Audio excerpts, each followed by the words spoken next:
जळगाव जिल्ह्यातील एरंडोलमधील एक reel star Vicky Patil हा गायब होता, बेपत्ता होता। त्याचा काहीही तपास लागत नव्हता।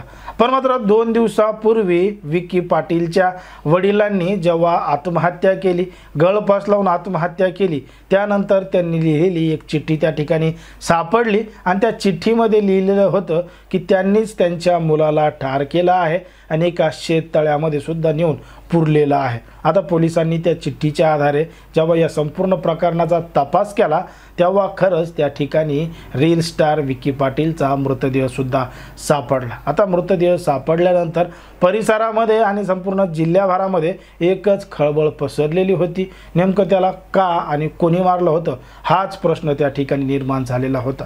पण मात्र ज्या पद्धतीनं विकी पाटीलच्या वडिलांनीच एक चिठ्ठी लिहून स्वतः त्याला मारल्याची कबुली दिली होती, त्यामुळे पोलीस या संपूर्ण घटनेचा तपास करत होते। पण मात्र या संपूर्ण प्रकरणाचा जेव्हा पोलिसांनी तपास केला तेव्हा एक माहिती समोर येत होती, कारण की तो जो विकी पाटील आहे त्याला दारूचं व्यसन लागलेलं होतं आणि दारूचं व्यसन करून तो आईवडिलांना वापस बोलायचा, मारहाण करायचा, शिवीगाळ करायचा आणि घरामधल्या गोष्टी म्हणजे वस्तूसुद्धा फोडायचा, म्हणजे घरामध्ये वादविवाद घालायचा आणि बापाचं सुद्धा ऐकत नव्हता। म्हणून त्याच्या वडिलांनीच त्याला ठार केलं, एका तळ्यामध्ये नेऊन पुरलं आणि त्यानंतर स्वतः त्यांनी गळफास लावून आत्महत्या केली। ही संपूर्ण स्टोरी आपल्या समोर आलेली होती। पण मात्र त्यानंतर विकी पाटीलच्या बायकोनं आणि आईनं एक वेगळाच खुलासा केल्यामुळं एक दुसरीच स्टोरी आता समोर येते। नेमकं काय आहे संपूर्ण प्रकरण, कुठं घडली ही घटना, हे आपल्याला अगदी सविस्तरपणे बघायचं आहे। पण जर तुम्ही अजूनही आपलं चॅनल सबस्क्राईब केलं नसेल तर लगेच सबस्क्राईब करून घ्या आणि बाजूला असणाऱ्या बेल नोटिफिकेशनला सुद्धा ऑन करायला विसरू नका। रील स्टार विकी पाटील हा सोशल मीडियावर प्रसिद्ध होता। वेगवेगळ्या पद्धतीचे कॉमेडी रील्स व्हिडिओ तो बनवत होता आणि एक दिवस तो घरामधून अचानक बेपत्ता झालेला होता। कुठं गेला, काय गेला त्याचा कोणालाही तपास लागत नव्हता, घरचे सुद्धा परेशान होते। परंतु 2 दिवसापूर्वी जेव्हा विकी पाटीलच्या वडिलांनी स्वतः आत्महत्या केली, गळफास लावून आत्महत्या केली आणि आत्महत्या केल्यानंतर त्या ठिकाणी पोलीस पोहोचले, त्या ठिकाणी तपासणी केली, तेव्हा त्यांनी लिहिलेली एक चिठ्ठी सापडली आणि त्या चिठ्ठीमध्ये लिहिलेलं होतं की त्यांनीच त्यांच्या मुलाला ठार केला आहे आणि जवळच्या एका धरणात पुरलेला आहे, त्याचा मृतदेह त्या ठिकाणी आहे। आता त्या चिठ्ठीच्या आधारे पोलिसांनी त्या ठिकाणी जाऊन तपास केला तेव्हा त्या ठिकाणी कुजलेल्या अवस्थेत मृतदेह सुद्धा सापडला।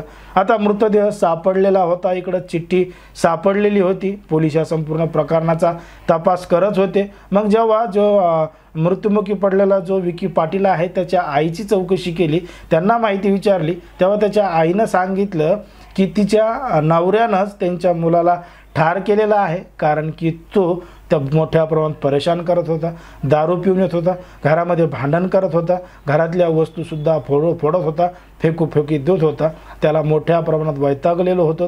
त्याच्या विरोधात पोलिसात तक्रार दिली होती, पण मात्र पोलिसांनी दखल घेतली नाही, असा जबाब विकीच्या आईनं पोलिसांना दिलेला होता। आता हा जबाब दिल्यानंतर त्या ठिकाणी जेव्हा त्याची बायको समोर आली, त्याच्या बायकोला हे सगळे प्रश्न विचारण्यात आले, तेव्हा तिनं एक गौप्यस्फोट केला आणि तिनं सांगितलं की तिच्या सासऱ्याने त्यांच्या मुलाला मारलेलं नसून त्याच्यामध्ये तिच्या चुलत सासराचे दोष आहे, म्हणजे त्या ठिकाणी विकीचे जे काका होते त्यांनी त्याला मारलंय असा आरोप विकीच्या बायकोनं तिच्या चुलत सासऱ्यावर केलेला आहे आणि यामध्ये आर्थिक देवाणघेवाण झाल्याचं सुद्धा सांगितलेलं आहे। तिनं सांगितलंय की तिचे जे सासरे आहेत ते स्वतः शर्टाचं बटन सुद्धा लावू शकत नाहीत आणि ते त्यांच्या मुलाला कसं मारतील असं तिनं थेटपणानं सांगितलेलं आहे। एकीकडे त्यांचं सुद्धा वय झालेलं होतं, त्यांना त्यांच्या शर्टाचे बटन किंवा स्वतःचं काम स्वतः करता येत नव्हतं, मग ते त्यांच्या मुलाला कसं मारतील असा प्रश्न विकीच्या बायकोनं